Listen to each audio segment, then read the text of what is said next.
शुक्राना गुरु जी का सबसे पहले, और thank you so much uncle for inviting me on this platform.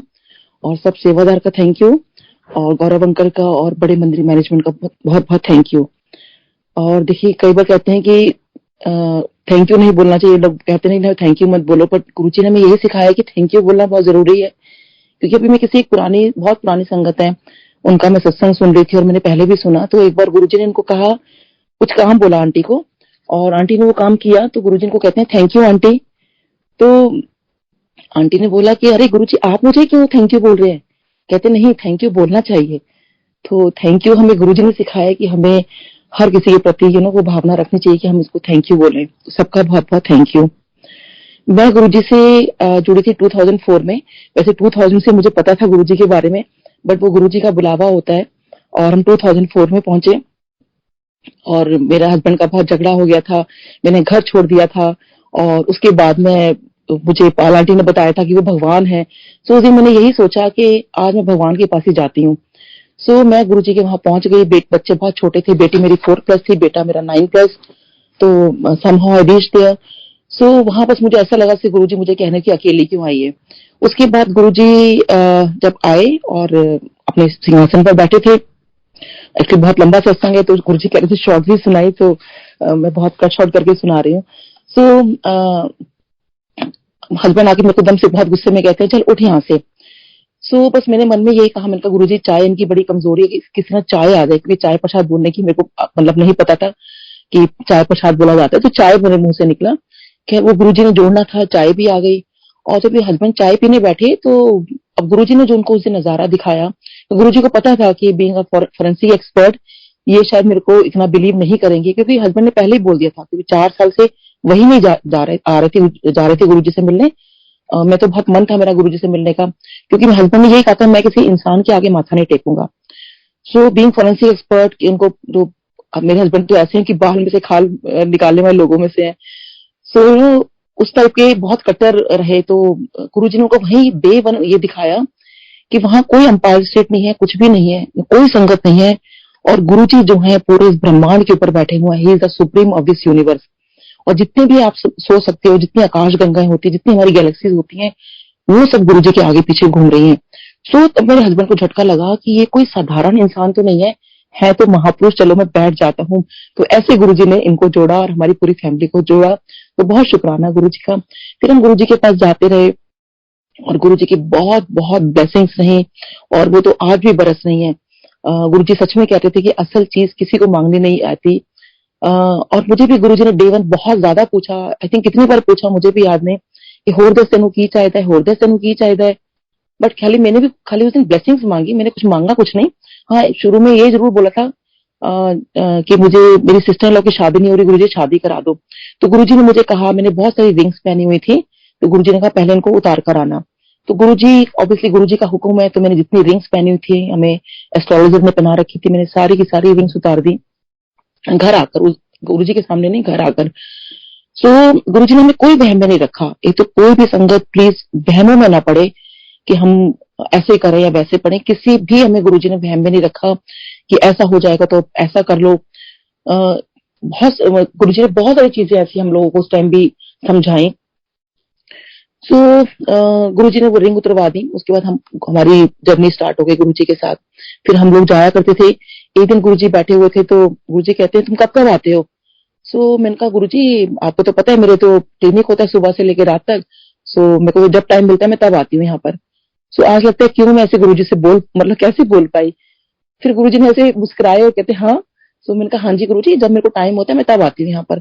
सो गुरुजी मुस्कुराए और मुझे कहते हैं चल कोई नहीं, जब तेरा दिल करे तब तू आ जाया कर। सो मैंने कहा, मुझे लगा सच में गुरुजी सच में ये बात कह रहे हैं। सो मैंने कहा हाँ जी गुरुजी। कहते हैं हाँ, जब तेरा दिल करे तब तू आ जाया कर। सो गुरुजी ने मेरे को आज्ञा दे दी थी, मैं जब मर्जी जा सकती थी। बट ये बात मैंने किसी और को बताई, तो उन्होंने कहा नहीं नहीं, इसका ये मतलब नहीं है, इसका मतलब ये है कि हफ्ते में जो तुम्हारे 4 दिन है उसमें से तुम जब मर्जी चले जाया करो। सो संगत जी, आज मुझे लगता है कि देखिए यही डायरेक्ट कनेक्शन होते हैं कि अगर मैंने अपने गुरु की बात मानी होती, उन्होंने 2 बार मुझे बोला था जब तेरा दिल करे तब तू आ जाया कर, तो मेरे को तो पूरे जाने की छूट थी। बट मैंने किसी और की बात में आकर सोचा कि अच्छा ये आंटी बिल्कुल ठीक कह रहे होंगे। सो इसीलिए आप गुरु जी से डायरेक्ट कनेक्शन करो, मतलब किसी की बात ठीक है सुन लो, बट जो आपको गुरु महाराज दिखे उन्होंने तो खुद डायरेक्ट मेरे को बोला था ये बात।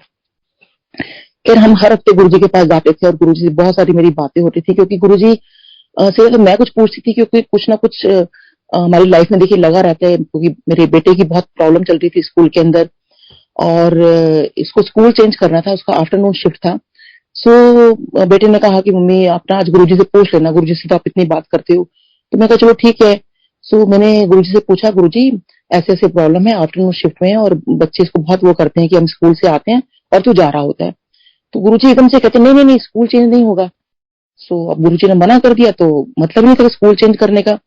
सो ये आफ्टरनून शिफ्ट में ही बेटा रहा, और देखिए वो एक्चुअली 10th तक था वो, और 10th के बाद उसको ये था कि चलो अब तो वो मॉर्निंग शिफ्ट में जाएगा। हालांकि उसने बीच में 9th में भी जब गुरुजी ने चोला छोड़ दिया था तब, तो कहते मम्मी आप ना मेरा स्कूल चेंज करा दो। सो अब वही था कि अब कैसे हम किसी से पूछेंगे, तब तो गुरुजी ने मना कर दिया था। तो बस मन में यही था कि गुरुजी ने मना किया तो स्कूल चेंज नहीं होगा। सो इसका जो स्कूल था जो मॉर्निंग शिफ्ट में होना था 11th पर, तो टीचर ने प्रिंसिपल ने तभी अनाउंस किया कि स्कूल जो है अपडेट हो गया है, अब 12th तक या आफ्टरनून शिफ्ट ही रहेगा। सो ये इसको थोड़ा रोना भी आया कि मम्मी मैं तो मॉर्निंग शिफ्ट में जाना चाहता था, पर फिर शायद गुरुजी को पता था, क्योंकि जैसे ही देखिए बेटा स्कूल से निकला है, उसने 11th-12th की है, वापस वो स्कूल जो है 10th तक हो गया, क्योंकि गुरुजी के वर्डिंग से स्कूल चेंज नहीं होगा। तो देखिए वो स्कूल चेंज नहीं हुआ, वो उसी के टाइम में अपडेट होता है और वापस उसी जगह पर आ जाता है। तो जो गुरु की वाणी है वो तो कभी चेंज हो ही नहीं सकती। सो ऐसे में एक बार बहुत परेशान थी, मैं गुरुजी के पास गई, मैंने कहा गुरुजी ये देखो ऐसी बात है, बेटे के स्कूल में ये हो रहा है। फिर हमें मतलब बहुत सारी चीजें मैं कई बार परेशान होती थी, जो गुरुजी से बोलती थी। तो एक दिन गुरुजी मुझे कहते हैं बड़ा पूछ दिया आंटी, ज्यादा ना पूछे अगर।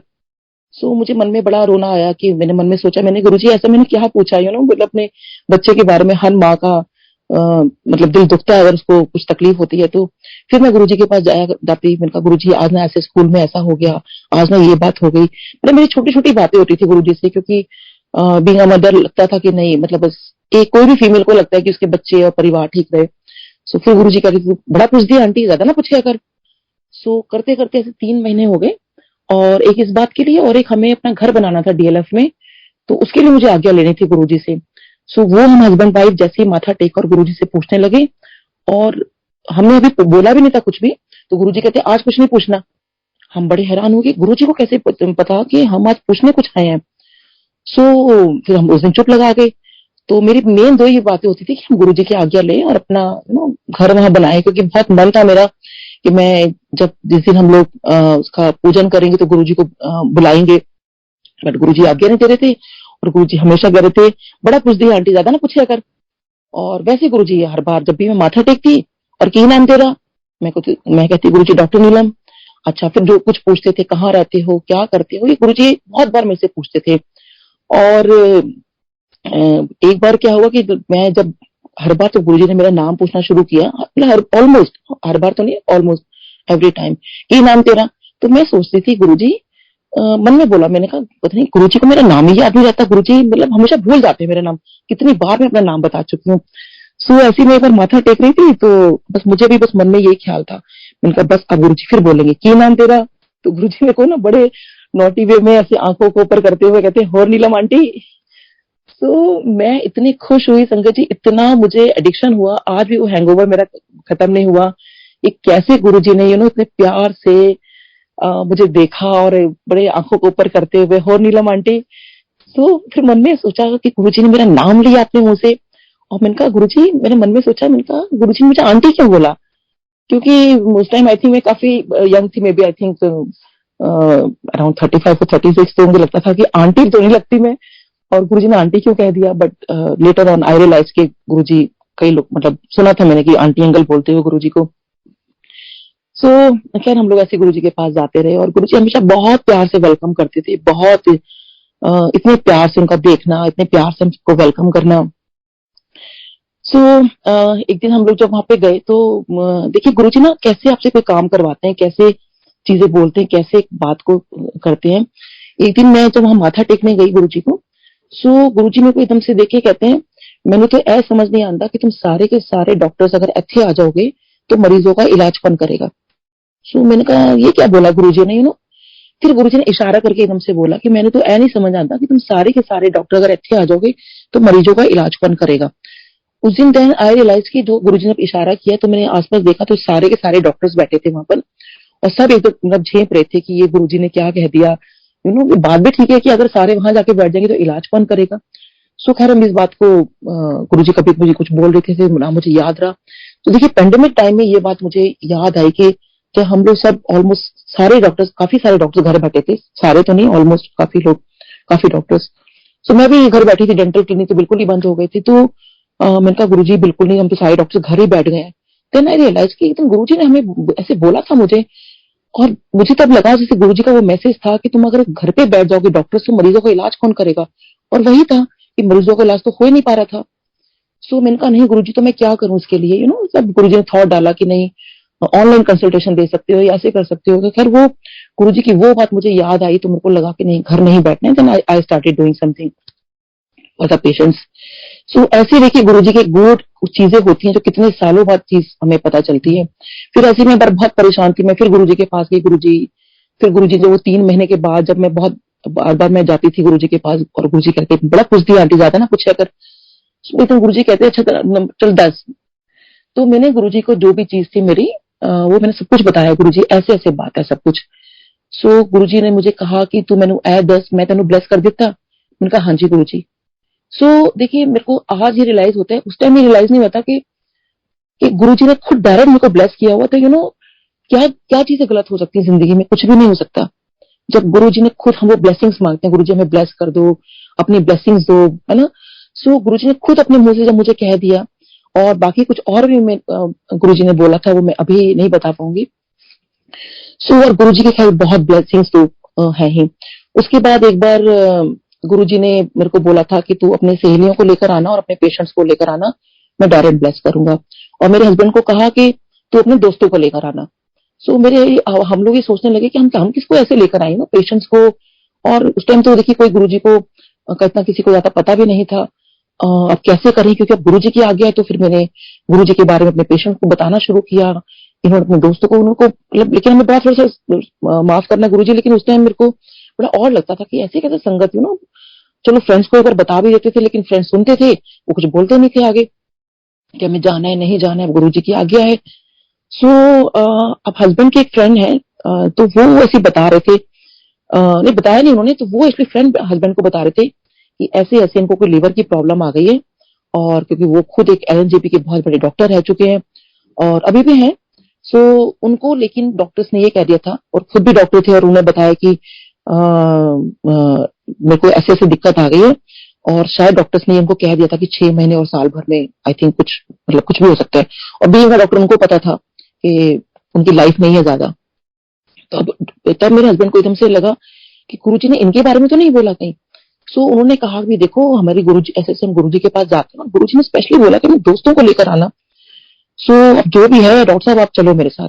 अब देखिए जब इंसान के पास हर चीज उनको पता है ना कि डॉक्टर को पता था कि उनकी लाइफ नहीं है। सो उन्होंने कहा चलो ठीक है मैं चलता हूँ आपके गुरुजी के पास। सो वो देखिए 2 बार उन्होंने लंगर किया और संगत जी आज की डेट में वो डॉक्टर ठीक है।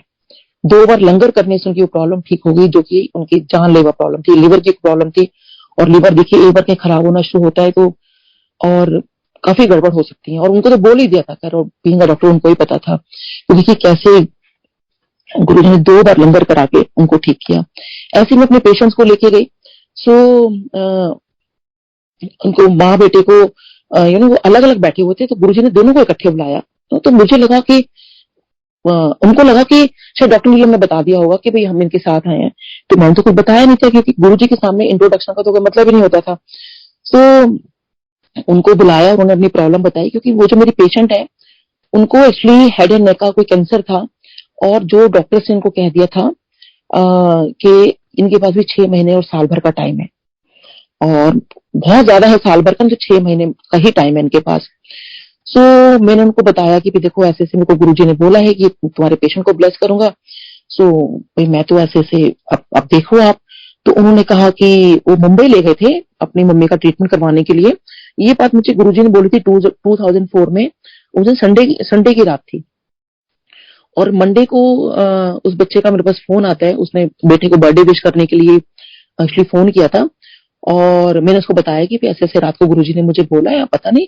कहता आंटी मैं तो मम्मी को यहाँ लेकर आया हूँ ऑपरेशन के लिए। और वो भी बस ये था, बच्चों का ये था कि शायद मुंबई ले जाएंगे, हाँ टाटा हॉस्पिटल में भी एक हर कोई इंसान की कोशिश करता है कि उसके पेरेंट्स ठीक रहे, कोई भी घर का परिवार का जन हो तो वो ठीक रहे।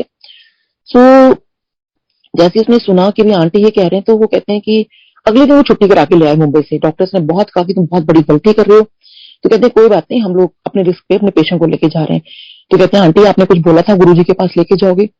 तो उनका छोटा बेटा और वो जो है मेरी पेशेंट वो वहां पर आए। और अभी भी देखिए पिछले हफ्ते भी अभी 4-5 दिन पहले भी आए हुए थे, तो वो यही बात गुरुजी कर रहे थे कि आंटी देखो कैसे गुरुजी ने उनको बोला कि उनको बुलाया और कहा कि जा कल्याण हो, ऐसे करके बोला। तो उनको बड़ा कल्याण हो ऐश कर देता।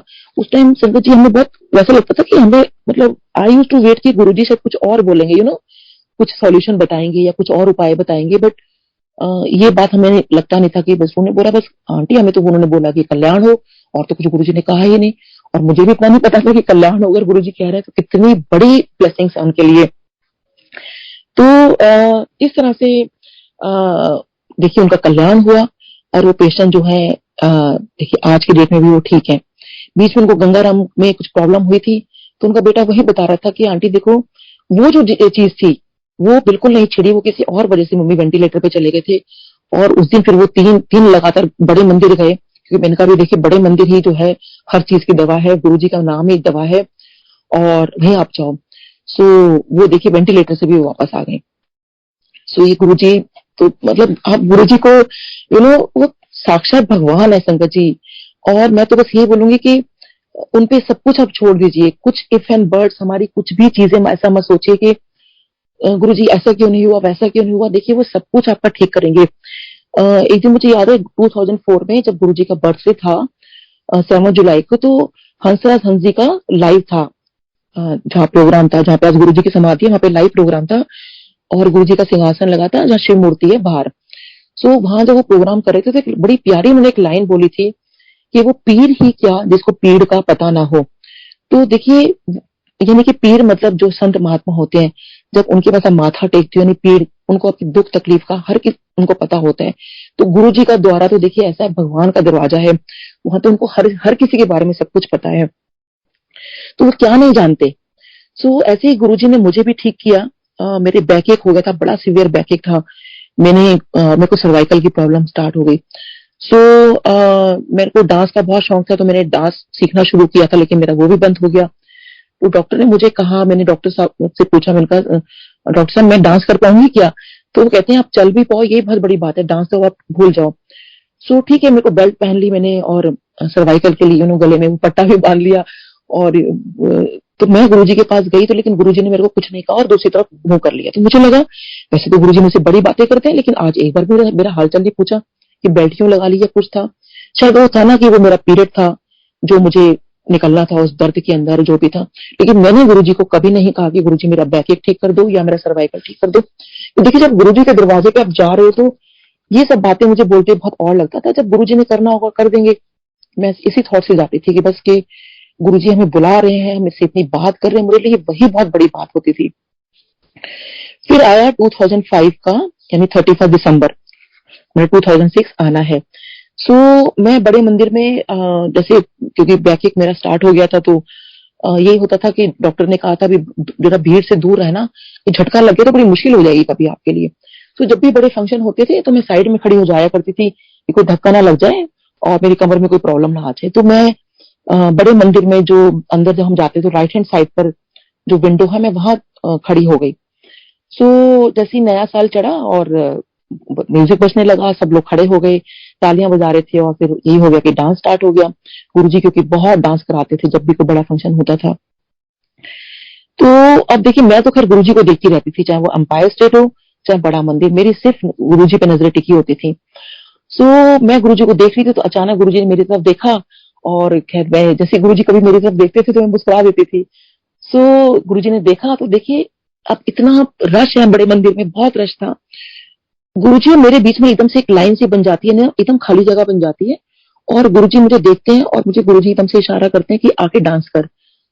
तो मुझे समझ नहीं आया कि गुरुजी मुझे कह रहे हैं, मुझे लगा इतनी संगत है किसी और को बोल रहे होंगे ना, मैं तो बैठ के मैं कहाँ से डांस करूंगी, मैं तो भीड़ में जा भी नहीं सकती हूँ। फिर गुरुजी ने मुझे इशारा किया कि आके डांस कर। सो मुझे लगा कि मैंने फिर इशारे से पूछा गुरुजी मैं, तो गुरुजी ने ऐसे माथे पे हाथ रखते हुए मुझे कहा कि आके डांस कर। सो मुझे बिलीव नहीं हो रहा था, और काफी देर तक गुरुजी मुझे बोलते रहे कि डांस कर। जब मुझे पक्का विश्वास हो गया कि गुरुजी मुझे ही बोल रहे हैं, मेरी फ्रेंड ने भी कहा कि हाँ गुरुजी तेरे को ही बोल रहे हैं, सो संगत जी मैं तो दौड़ी चली गई।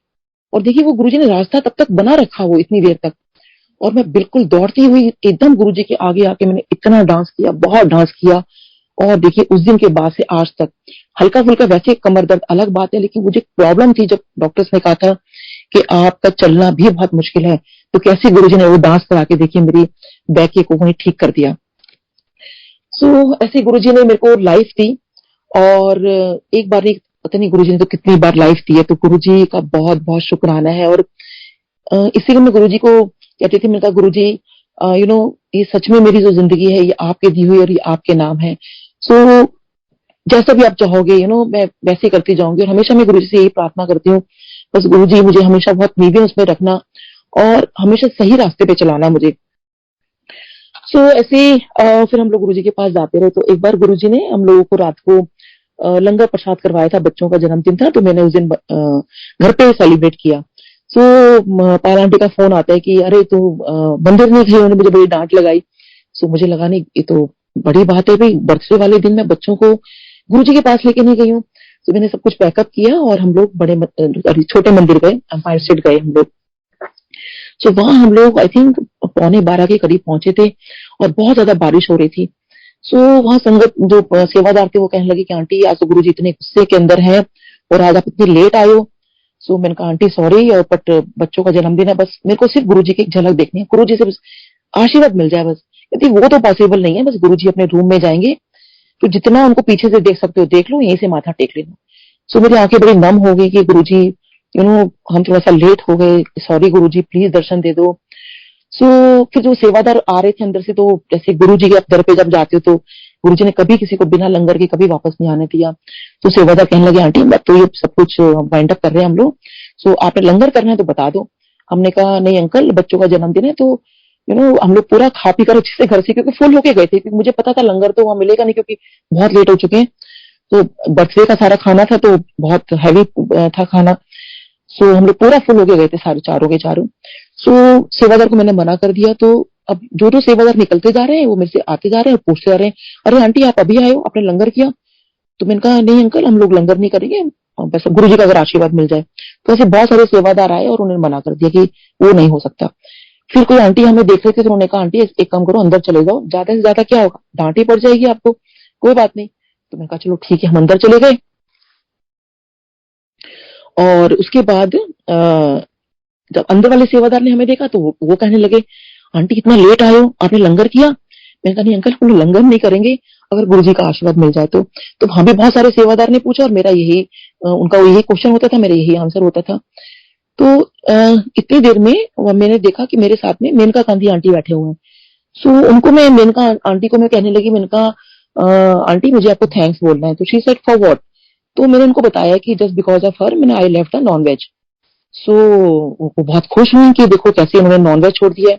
इतनी देखिए देर में गुरुजी महाराज की कृपा होती है और वो आते हैं, और लेकिन उनकी नजर हमारे पे तब तक नहीं पड़ी थी, हालांकि नजर तो थी उनकी लेकिन उन्हें हमें वैसे डायरेक्ट नहीं देखा।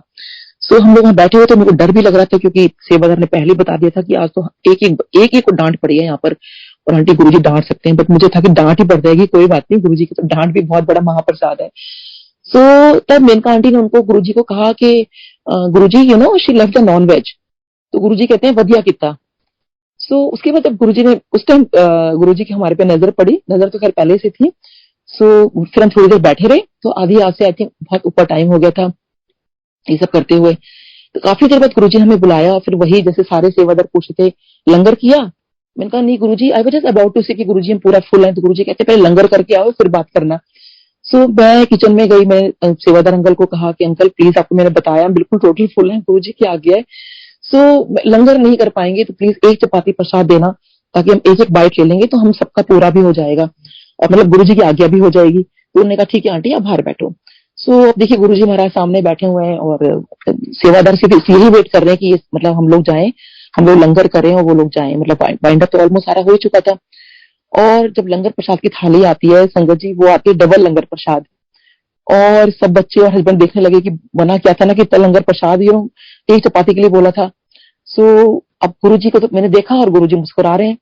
और अब तो देखिए कोई संगत ही हमारे पास नहीं बैठी जिसको हम कहें कि आप शेयर कर लो, हम चारों में खत्म करना था। तो सोचिए संगत जी कितना वक्त लगा होगा हमें वो लंगर खत्म करने में, क्योंकि पूरा फुल होके गए थे और डबल लंगर प्रसाद, वो भी फिर चाय प्रसाद के भी 4 गिलास आगे पूरे भरकर। तो हर चीज डबल उस दिन।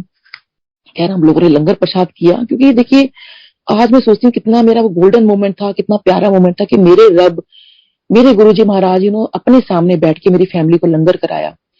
और वो जो डबल लंगर प्रसाद था, आई थिंक वही था जब गुरुजी ने मुझे लाइफ दी थी। और क्योंकि उस दिन फिर गुरुजी ने जब हम लोग लंगर कर लिया, तब गुरुजी ने फिर हमें बुलाया कि जब आज्ञा तो लेनी थी गुरुजी से।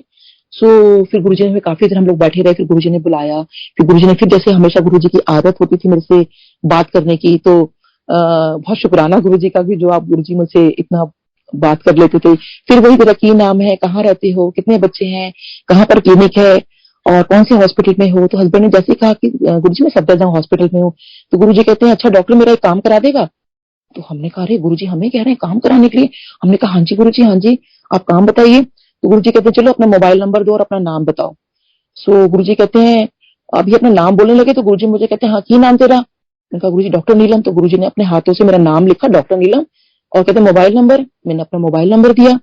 सो बड़ा अच्छा लगता है संगत जी जब याद आता है कि गुरुजी ने अपने हाथों से मेरा नाम और मोबाइल नंबर लिखा था। तो गुरुजी कहते हैं ठीक है तुम्हारे पास फोन पहुंच जाएगा जो भी काम होगा। सो फिर मैं कहा हाँ जी गुरुजी आपका काम हो जाएगा। गुरुजी कहते हैं काम तो कब का हो चुका। सो हमें कुछ समझ नहीं आया कि गुरुजी, खैर गुरुजी का अब देखिए बहुत सारी बातें हमें कई बार समझ भी नहीं आती थी, बट गुरुजी जानते हैं कि वो क्या कहते हैं। सो उसके बाद खैर हम लोग फिर घर आ गए। नहीं हाँ उसके उसी दिन गुरुजी ने हमें बोला था कि अपने सहेलियों के और पेशेंट्स को लेकर आना। और फिर गुरुजी जब हम जाने लगे तो फिर गुरुजी ने हमें बुलाया। तो एक सेवादार अंकल आए कि डॉक्टर आंटी आपको गुरुजी बुला रहे हैं। मैं फिर अंदर गई, हाँ जी गुरुजी। सो गुरुजी ने हमें एक एनवेलप दिया और उस एनवेलप के अंदर 2 लॉकेट थे। और गुरुजी ने इशारा किया कि खोलो इसे। तो गुरुजी के ब्लस किया हुआ छोटा सा स्वरूप और वो लॉकेट थे जो गुरुजी किसी किसी को देते थे। सो बेटा मेरा बड़ा खुश हो गया, क्योंकि वो 3 महीने से सारी संगत जो जिसने लॉकेट पहना हुआ था वो सबसे जाकर मांगता था कि आंटी अंकल ये स्वरूप मुझे कब मिलेगा। तो कहते थे बेटा जब गुरुजी की मेहर होगी आपको तभी मिलेगा। तो बच्चे दोनों बड़े खुश हुए, क्योंकि दोनों बच्चों को मैंने इकट्ठे बर्थडे सेलिब्रेट किया था उस दिन कि मम्मी देखो गुरुजी ने हमें आज के दिन 2 लॉकेट दिए और बच्चों ने वही पहन लिए कि गुरुजी ने बर्थडे गिफ्ट दिया। तो गुरुजी ने अपने हाथों से उस एनवेलप पे गुरुजी लिखा और 2004 अक्टूबर का मंथ था वो सब लिखा उस पर। सो बहुत बहुत शुक्राना है गुरुजी का। और ऐसे ही फिर गुरुजी ने एक बार मेरे को डीवीडी दी थी अपने हाथों से। सो जब गुरुजी वो लेयर फार्म हाउस की डीवीडी थी। सो मैं ना ऐसे काउंट कर रही थी, मैं कहा कि 4 लोगों के बाद नंबर आएगा तो गुरुजी इन 4 के बाद इसको दे रहे हैं फिर इसको नहीं दे रहे। तो मेरी टर्न नहीं थी उसके अंदर। सो मैंने कहा हाँ मेरे को भी गुरुजी क्यों देंगे ना, क्योंकि मेरे पास तो कंप्यूटर है नहीं, क्योंकि उस टाइम तो कंप्यूटर होना भी बड़ी या लैपटॉप होना तो बड़ी लग्जरी होती थी। सो लेकिन जैसे मेरा मेरे माथा टेकने लगी तो मन में था कि गुरुजी सबको मतलब कितने लोगों को दिए मुझे भी दे दें। बट मैंने मांगा नहीं गुरुजी से और गुरुजी ने मेरे को देखते ही साथ ही मुंह भी उधर कर लिया। मैंने कहा चलो कोई बात नहीं। पर जैसे ही मैं एकदम वो उठी तो गुरुजी मुझे कहते हैं ले डॉक्टर नहीं तू भी ले। और ही स्माइल्ड एट मी। सो बस मन में ख्याल आया कि अच्छा इसका मतलब ये कि हमारे घर में कंप्यूटर या फिर लैपटॉप आने वाला है। सो छोटी छोटी बातें होती हैं, बट कैसे गुरुजी एकदम बड़ी खुशी से दे देते हैं। और कैसे खैर गुरुजी का तो उनका तो नाम लेना ही बड़ी खुशी की बात है। और ऐसे ही गुरुजी बहुत कभी हंसी मजाक करते थे, कभी बहुत एकदम एक बार क्या हुआ कि मेरे हस्बैंड के पेट में बहुत दर्द था और उनके कोई डायग्नोस नहीं हो पा रहा था उनका।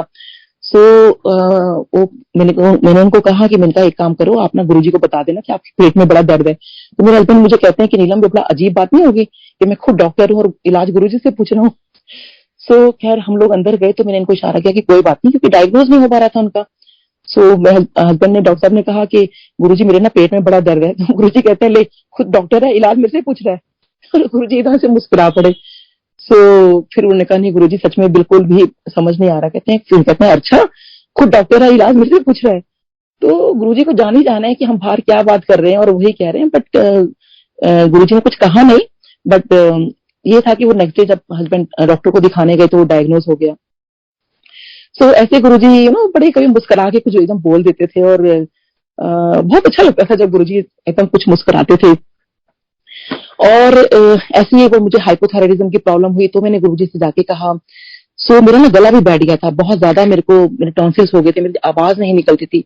आज जो मैं बोल पा रही हूँ ये गुरुजी की देन है, ये आवाज मेरी गुरुजी की देन है। मेरे बिल्कुल टॉन्सिल्स बहुत मतलब बुरी तरह, मेरी बहुत बुरी हालत थी कि मेरी आवाज जैसे गला बैठता है, मैं ठीक से बात भी नहीं कर पाती थी। कई बातें इशारों में मुझे करनी पड़ती थी। सो मुझे बोल दिया गया था कि मेरे राखी ब्रदर है कि नीलम तेरे को बहुत प्रॉब्लम आ जाएगी और अपना जो है ये इसका ऑपरेट करा लो टॉन्सिल्स का। कि बहुत डर लगता था क्योंकि हेड एंड नेक जो हम लोग इतना डिटेल में पढ़ते हैं तो डर लगता था कि नहीं अगर किसी डॉक्टर ने कुछ ऐसा कुछ गड़बड़ कर दी तो। सो मैं इस डर की वजह से मैं ऑपरेट नहीं करवाती थी। सो अब टॉन्सिल्स वाली बात तो मैंने खैर गुरुजी को कभी बताई नहीं। बट हाँ हाइपोथायराइडिज्म की बात हस्बैंड ने कहा कि नीलम कोई बात नहीं, आज गुरुजी को अपनी टेस्ट रिपोर्ट दिखा देना। सो मैं गुरुजी के पास गई, मैंने कहा गुरुजी ये ना मुझे हाइपोथायराइडिज्म हो गया। गुरुजी कहते कि तो मुझे लगा शायद गुरुजी को मेरी आवाज नहीं निकल रही तो गुरुजी को अब मतलब पता नहीं चल रहा होगा। सो मैंने कहा गुरुजी मेरे को हाइपोथायराइडिज्म हो गया। गुरुजी ने बड़ी जोर की पूछा कि सो उतनी ही जोर से मैंने बोला गुरुजी हाइपोथायराइडिज्म हो गया है। गुरुजी ने बड़ी जोर की मुझे बोला कि सो मैंने कहा गुरुजी हाइपोथायराइडिज्म हो गया है। और मैं ना उसके बाद गुरुजी कहते चल जा। सो मुझे समझ नहीं आया और मैंने फिर एक सेवादार अंकल खड़े थे, मैंने कहा अंकल गुरुजी ने कुछ बताया नहीं। कहते गुरुजी ने क्या बोला आपको? मैंने कहा गुरुजी ने मुझे बोला जा। तो कहते हैं बस गुरुजी ने बोल दिया बीमारी को कि तू जा। तो आंटी बीमारी गई। एंड देन आई रियलाइज कि मेरी तो आवाज निकल रही, मैं तो बात कर पा रही हूँ। तो सोचिए कि उसमें मेरे गुरुजी ने हाइपोथायराइडिज्म भी ठीक कर दिया और टॉन्सिल्स भी ठीक कर दिया, मुझे कोई ऑपरेशन की जरूरत नहीं पड़ी।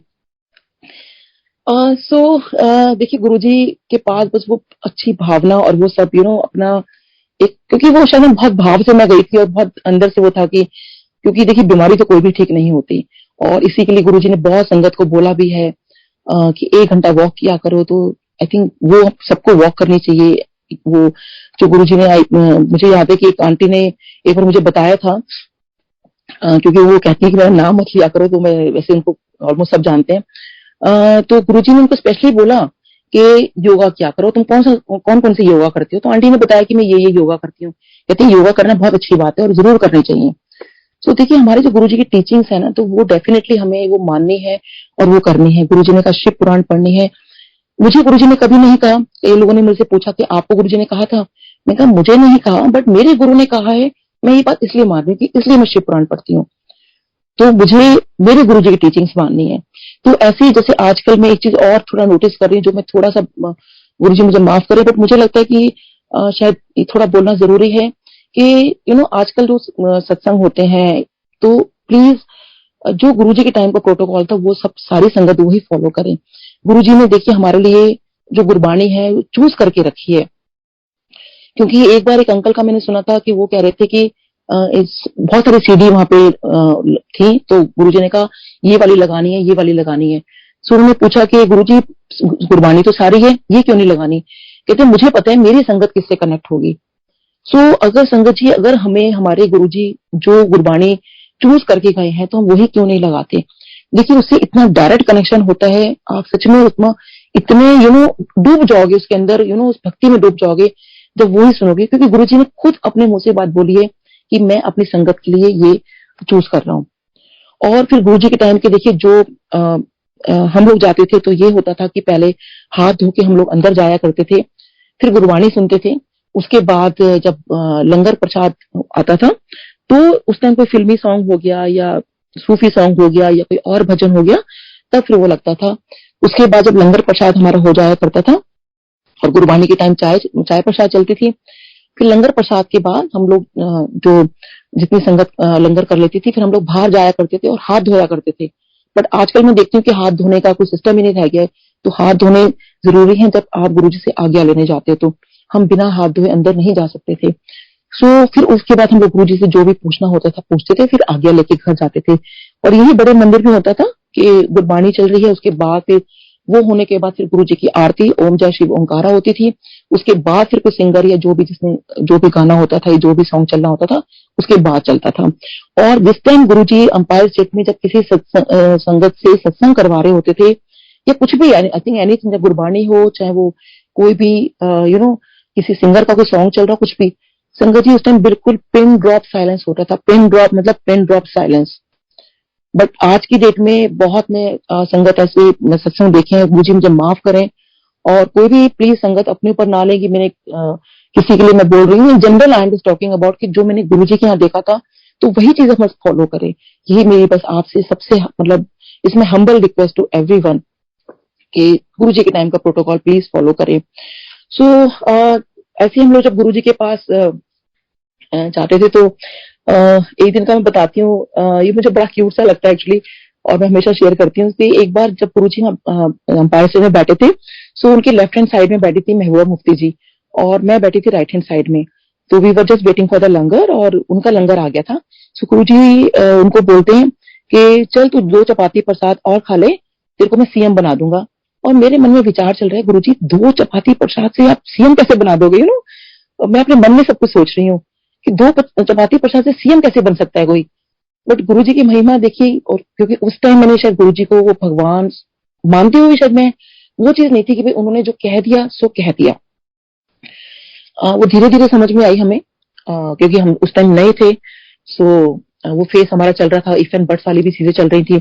सो उसके बाद खैर उन्होंने लंगर किया, और लंगर करने के बाद उन्होंने आज्ञा ली। तो उन्होंने अपनी जो भी उन्होंने कहा, तो गुरुजी ने उनको बोला, जब वो आगे लेने, वालेकुम सलाम आंटी। सो जब ये बोला तो मेरे को बड़ा लगा, मैंने कहा गुरुजी कितने प्यारे लग रहे हो ना, कितने क्यूट लग रहे हो। मैं तो बिल्कुल गुरुजी पे फिदा हो गई कि गुरुजी वालेकुम सलाम आंटी ना, बड़े अदब से हाथ उठाते उन्होंने बोला उनको। सो और मन में सोचे गुरुजी मुझे क्यों बोलोगे, क्योंकि वो तो उन्होंने अपनी लैंग्वेज में कुछ कहा होगा, तो आपने उन्हें उस हिसाब से उन्होंने बोला आपको, मतलब उनके उसमें ही, because she the Muslim lady. तो ठीक है, मैं पूरा हफ्ता ना बस मेरे को बड़ा हैंगओवर रहा उस बात का कि गुरुजी ने कितने, वो बार बार वो चेहरा वो गुरुजी का बोला वो याद आ रहा था मुझे, वालेकुम सलाम आंटी, वालेकुम सलाम आंटी। सो खैर मैं जब नेक्स्ट वीक गई, जैसे मैंने माथा टेका, तो गुरुजी मुझे कहते हैं वालेकुम सलाम आंटी। तो संगत जी मैं बड़ी हैरान हुई कि ये बात मैंने किसी से शेयर नहीं की थी, और गुरुजी को कैसे पता? देखिए उस दिन नहीं बोला, एक हफ्ते बाद। सो गुरुजी को सब कुछ पता है, उन्होंने मुझे इस बात से भी खुश कर दिया कि तेरे को बड़े में बड़ा आ रहा है, क्योंकि मेरे को क्यों बोलेंगे, वो एक ही बार बोला बस। सो संगत जी गुरुजी जाने जाने, उनको सब कुछ पता है, ही नोज एवरीथिंग। आप क्या करते हो, बाहर क्या बोल रहे हो, क्या कह रहे हो, आपके मन में क्या है, सब कुछ उनको पता है।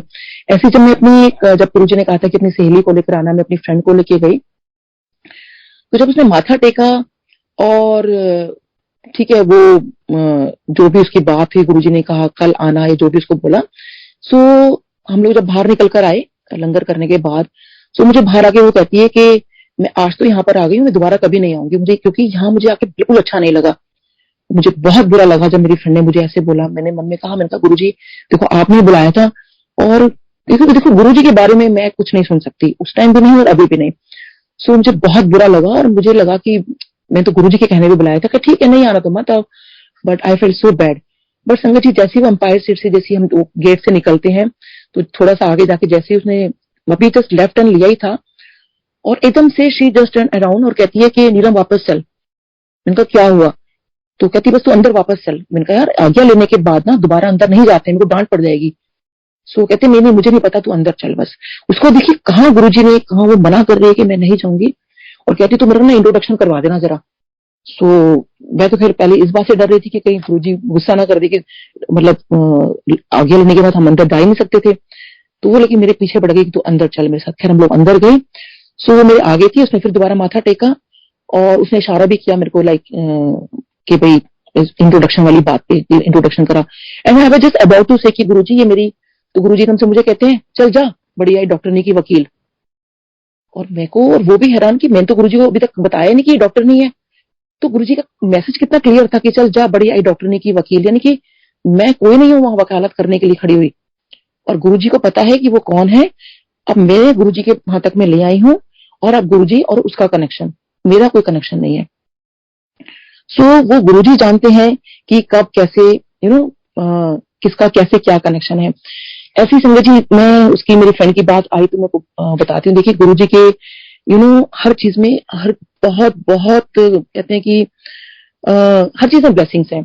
तो एक बार लोहड़ी का दिन था, तो गुरुजी ने हमें प्रसाद बांटा था। सो जो तिल वाले लड्डू होते हैं।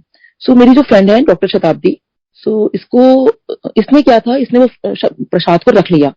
आज तक उसने वो प्रसाद रखा हुआ है, तो देखिए आज तक वो कभी खराब नहीं हुआ। सो इतने साल हो गए, तो अभी 2008 की मैं बता रही हूँ आपको, जब गुरुजी ने चोला छोड़ दिया। 2008 में हमारा मौलाना आजाद मेडिकल कॉलेज का एलुमनाई डिनर था हम लोगों का। तो उसकी मैं जॉइंट सेक्रेटरी थी, तो सारा कुछ मेरे पास, काफी कुछ मेरे ऊपर, बहुत सारी, मतलब एक भार होता है ना जॉइंट सेक्रेटरी जब आप होते हो तो। सो मेरी ना तबियत अचानक बिगड़ गई वहां पर, बहुत ज्यादा। सो मैंने उनको कहा भी कि मैं स्टेज पे नहीं बैठ पाऊंगी, तो उन्होंने कहा कि नहीं नहीं, ये तो जितने जो भी कुछ आपने करना है ये करके आप जाना। सो समहाउ मैं गुरुजी को याद करती है कि गुरुजी प्लीज ये फंक्शन को थोड़ा सा वो आप करो, मतलब मैं निकल भी नहीं सकती। खैर वो जो भी काम था वो हुआ, और उन्होंने कहा अब डिनर लग गया, तो डिनर आप सब आ जाओ। तो मेरी हिम्मत नहीं थी डिनर करने की, और मैं बाहर निकली बड़ी मुश्किल से, और आई वाज ऑलमोस्ट कोलैप्स।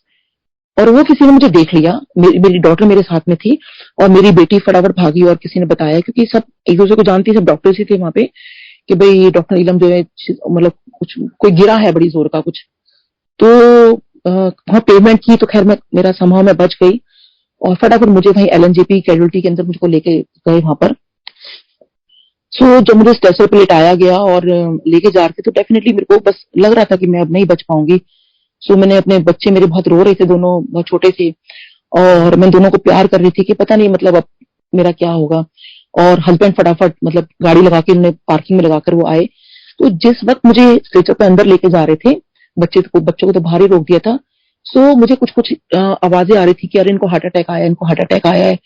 और वो मुझे कि भी इनको ये इंजेक्शन लगाओ, ये इंजेक्शन लगाओ, मुझे कुछ बहुत, और मैं बिल्कुल सिंक करती हुई जा रही थी। मैं मतलब मेरी सांस बिल्कुल छूटती जा रही थी एकदम से।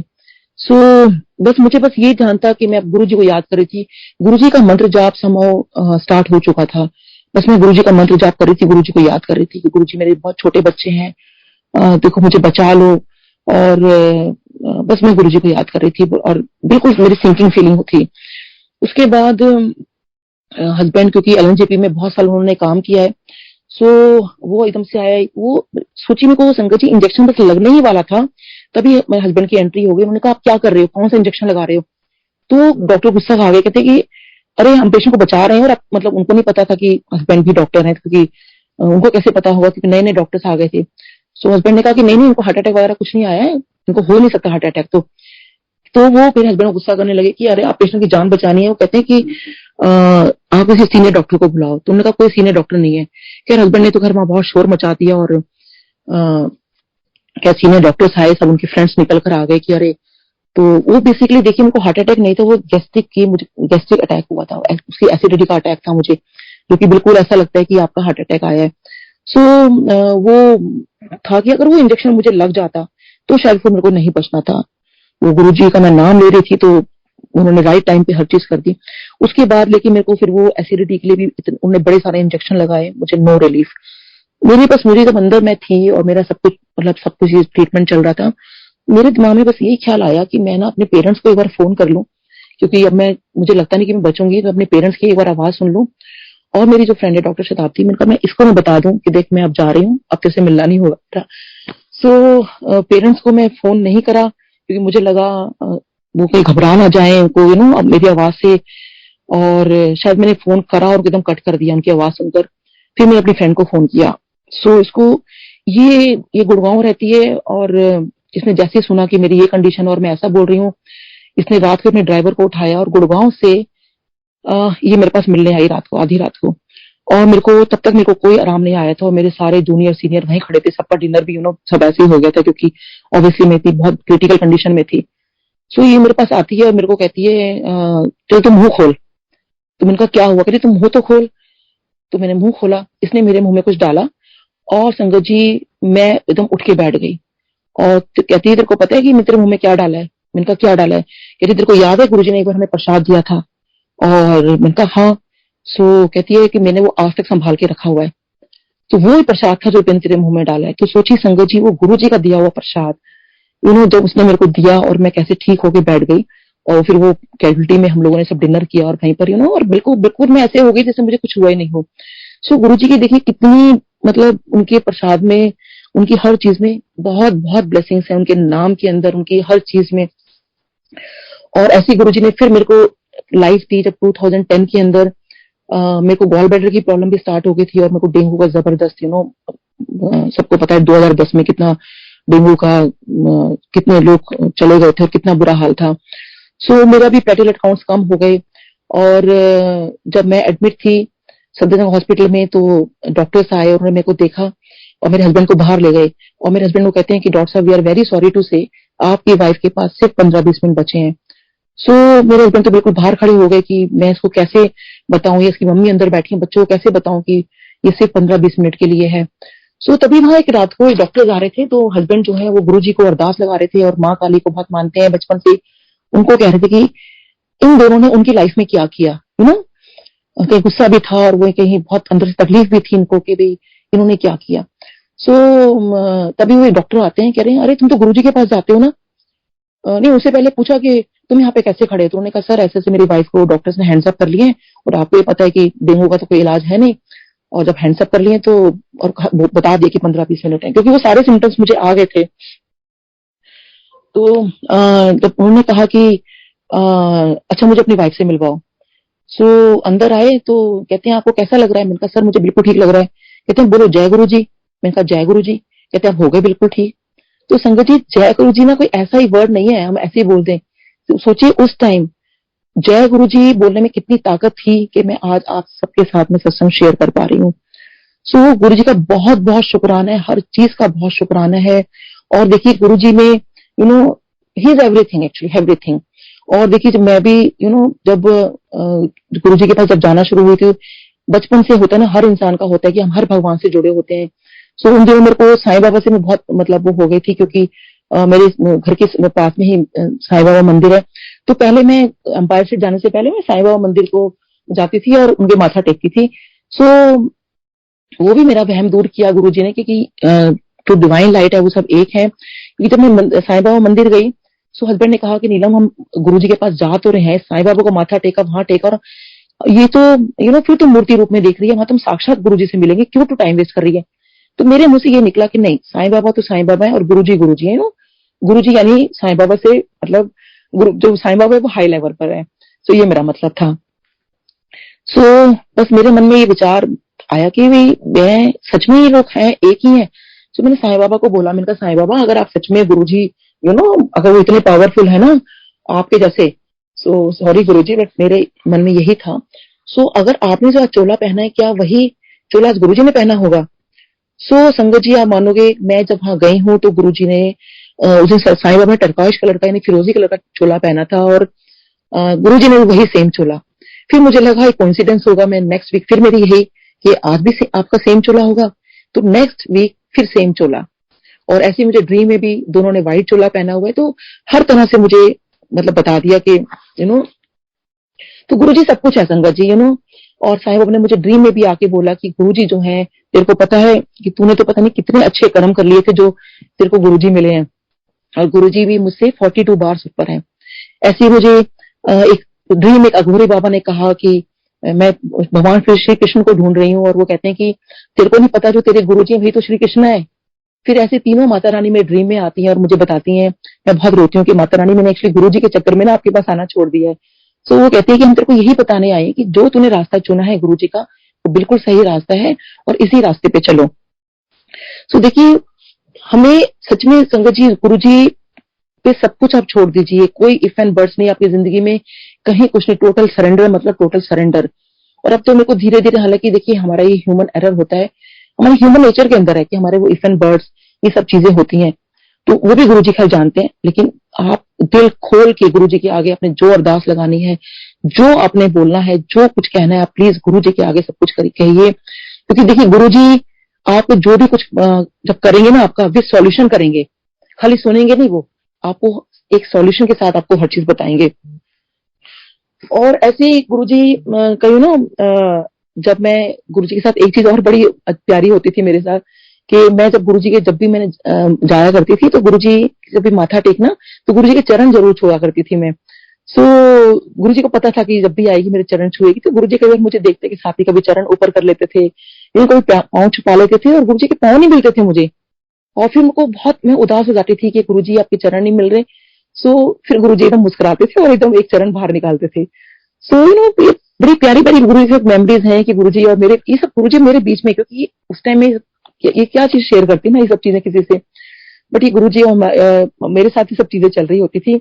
और गुरुजी का बहुत शुक्राना बोलूँगी कि गुरुजी ने अपने वैसे तो गुरुजी हमेशा ही हैं, बट लास्ट मोमेंट भी गुरुजी का मुझे चरण छूने का मौका मिला। तो हर तरह से गुरुजी का शुक्राना है, हर तरह से। और देखिए हम गुरुजी को ना, मतलब मैंने कईयों को एक चीज़ किसी ने मुझे बोला कि हम तो वेट कर रहे हैं गुरुजी का ना तब हम सत्संग करवाएंगे जब गुरुजी हमारी ये इच्छा पूरी कर देंगे। मतलब प्लीज गुरुजी से आप ना ये डील मत करिए। मतलब मुझे बहुत अजीब लगा उनका ये कहना। मैंने कहा आप एक काम करो, आप सत्संग कराओ और देखो आपकी चीज कैसे पूरी होती है। सो हमें प्लीज संगत जी ये सब चीजें ना आप कोई ना करे ऐसे। आप गुरुजी को सिर्फ मानो, अपने श्रद्धा भाव से मानो और सिर्फ उन पे हर चीज छोड़ दो, मैं तो यही बोलूंगी। और देखिए जब हम गुरुजी के पास भी जाया करते थे, तो जैसे मैंने बताया कि मेरे बेटे की कुछ स्कूल की प्रॉब्लम चल रही थी। देखिए कैसे वो गुरुजी ने इसको एक तो स्कूल चेंज नहीं होने दिया। जब उसके कॉलेज के एडमिशन की बात आई, सो जब कॉलेज में जब एडमिशन हो रहा था, सो हमें था कि उसको बहुत मन था कि एसआरसीसी में हो या किसी और डीओ कॉलेज में हो जाए, रामजस में, हिंदू कॉलेज में हो जाए। लेकिन वही था, मैंने बेटे को बोला कि मैंने कहा बेटा नंबर भी तो इतने लेकर आने चाहिए थे ना। वो भी गुरुजी की कृपा है कि जहां मेरा बेटा पढ़ाई के अंदर बहुत गड़बड़ हो गया था, इसलिए क्योंकि उसको वो बहुत फास्ट बोलता है एक्चुअली। सो टीचर को ना कुछ भी समझ नहीं आता था और वो समझ नहीं पाता था कि टीचर क्या पूछ रही है, या कोई जो भी उसका रीजन था वो बहुत लंबा अलग से सत्संग है।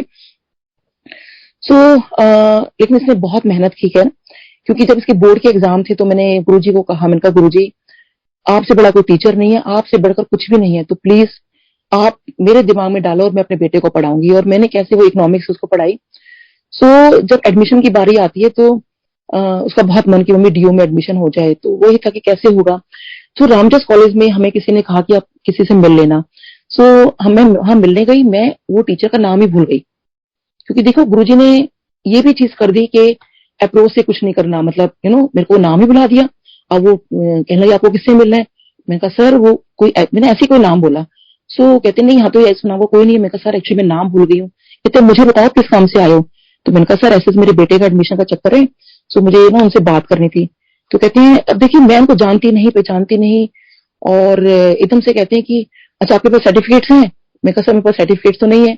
सो कहते हैं कमाल है, आप एडमिशन के लिए आए हो, सर्टिफिकेट्स नहीं है। सो कहते क्या है आपके पास। मेरे पास बाई चांस एक फोटोकॉपी पड़ी थी उसकी मार्कशीट की। मैं कहा सर मेरे पास यही है। कहते अच्छा एक काम करो, देखिए पता नहीं वो सब गुरुजी करने वाले हैं, इधर सर्टिफिकेट मंगवाओ और ये 200 रुपए की पर्ची नीचे जमा करा कर आओ। सो मुझे नीचे पता चलता है कि वो 200 रुपए की पर्ची जो है वो एंटी रैगिंग फॉर्म के लिए भरी जा रही है। सो मैंने जब वो एंटी रैगिंग फॉर्म भरा तो उसमें उन्होंने कहा कि ठीक है अपने बेटे का नाम इस पर लिख दो, और बेटे का नाम लिखकर जब हम नाम बुलाएंगे तो आपने आना है और हम वो करेंगे। तो मैं वहीं खड़ी थी, मैं वहां से हिली नहीं कि कोई स्लिप इधर उधर ना कर दे। तो जैसे उसने मेरे बेटे के नाम की स्लिप उठाई, तो एकदम से उसने जो नाम पुकारा, तो मैं गुरुजी का नाम नहीं लेती हूँ इसलिए नहीं लूंगी, तो जो गुरुजी का एक्चुअल नाम है वो उन्होंने लिया कि यहाँ ये कौन है।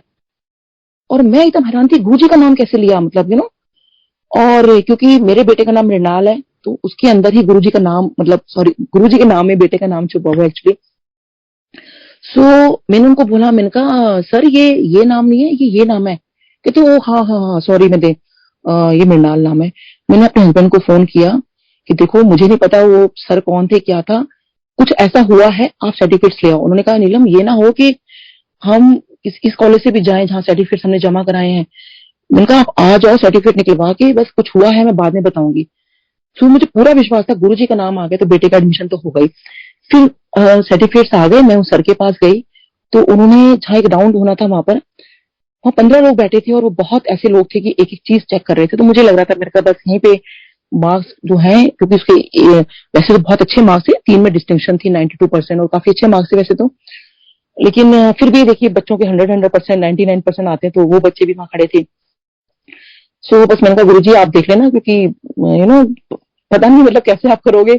बट लेकिन गुरुजी का नाम आ गया था तो मुझे पूरी उम्मीद थी कि देखो पता नहीं गुरुजी क्या करते हैं, सब गुरुजी पे छोड़ दिया था मैंने।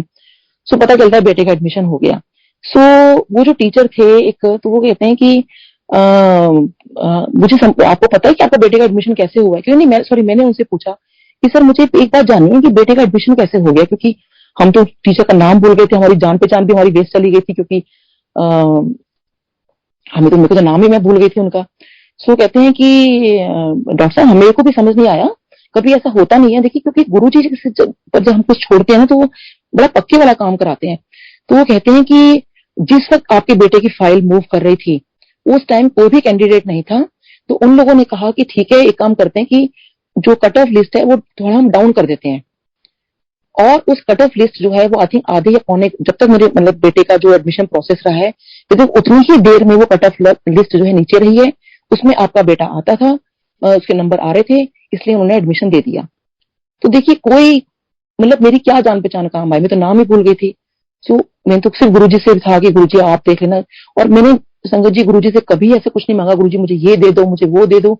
मैं गुरुजी के पास हमेशा कहती हूँ गुरुजी आपको जो बेस्ट लगता है ना वो मेरे लिए करना, क्योंकि देखिए वो बेहतर जानते हैं, हमें भी नहीं पता हम हमारे लिए क्या अच्छा है क्या बुरा है, वो जाने जान है, सब कुछ उनको पता है। तो मैंने उनको छोड़ दिया और देखिए बेटे का एडमिशन हो गया।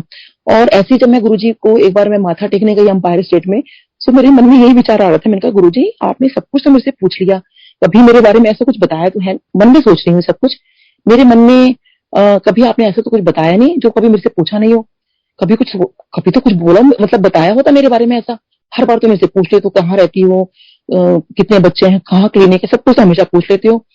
सो जैसे मैंने माथा टेका, सोचो मैं, आप सोचिए संगत जी, मैं मतलब ये सब सोचती हुई जा रही हूँ मन में, और जैसे मैंने माथा टेका तो गुरुजी मुझे कहते हैं हाँ भाई फिर तो मौलाना आजाद से है। तो मैंने कहा हाँ जी गुरुजी।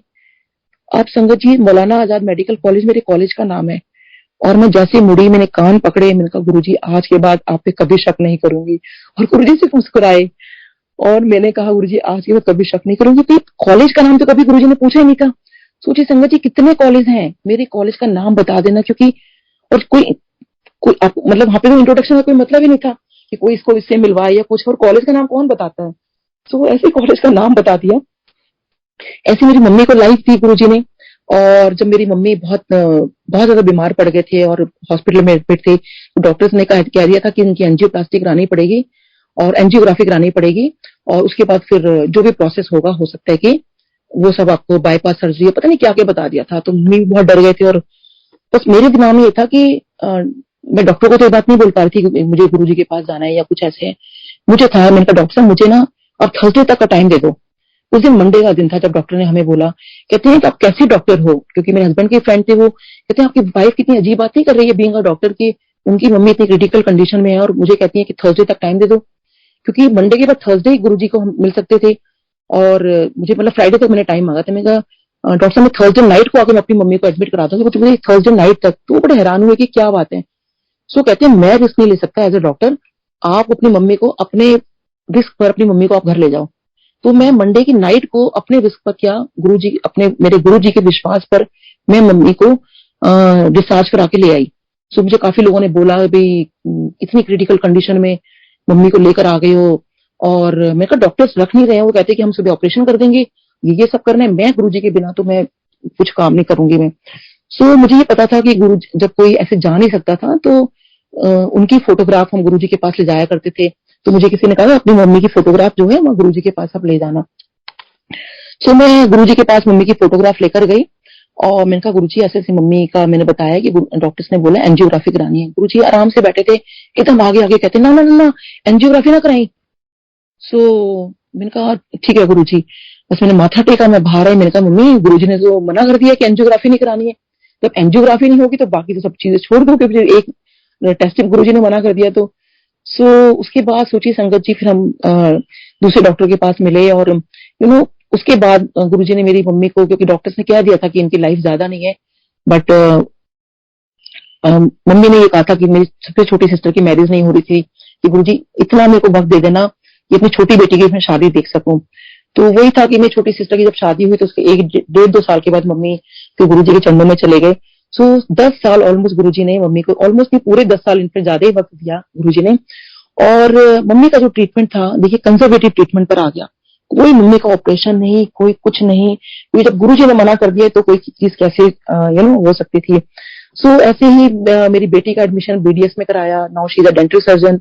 और बेटे के बारे में कुछ बोला था, वो मैं अभी शेयर नहीं करूंगी, वो शायद गुरुजी ने कुछ बोला था। सो जब वो गुरुजी पूरा करेंगे डेफिनेटली मैं जरूर वो शेयर करूंगी। और ऐसी हमें बहुत बहुत blessings the. So I think सत्संग तो बहुत ज्यादा है गुरुजी के करने के लिए, बट टाइम की भी लिमिट है। तो इसी के साथ ही गुरुजी का बहुत शुक्राना, और शुक्राना इस प्लेटफॉर्म का। So thank you so much uncle. जय गुरुजी।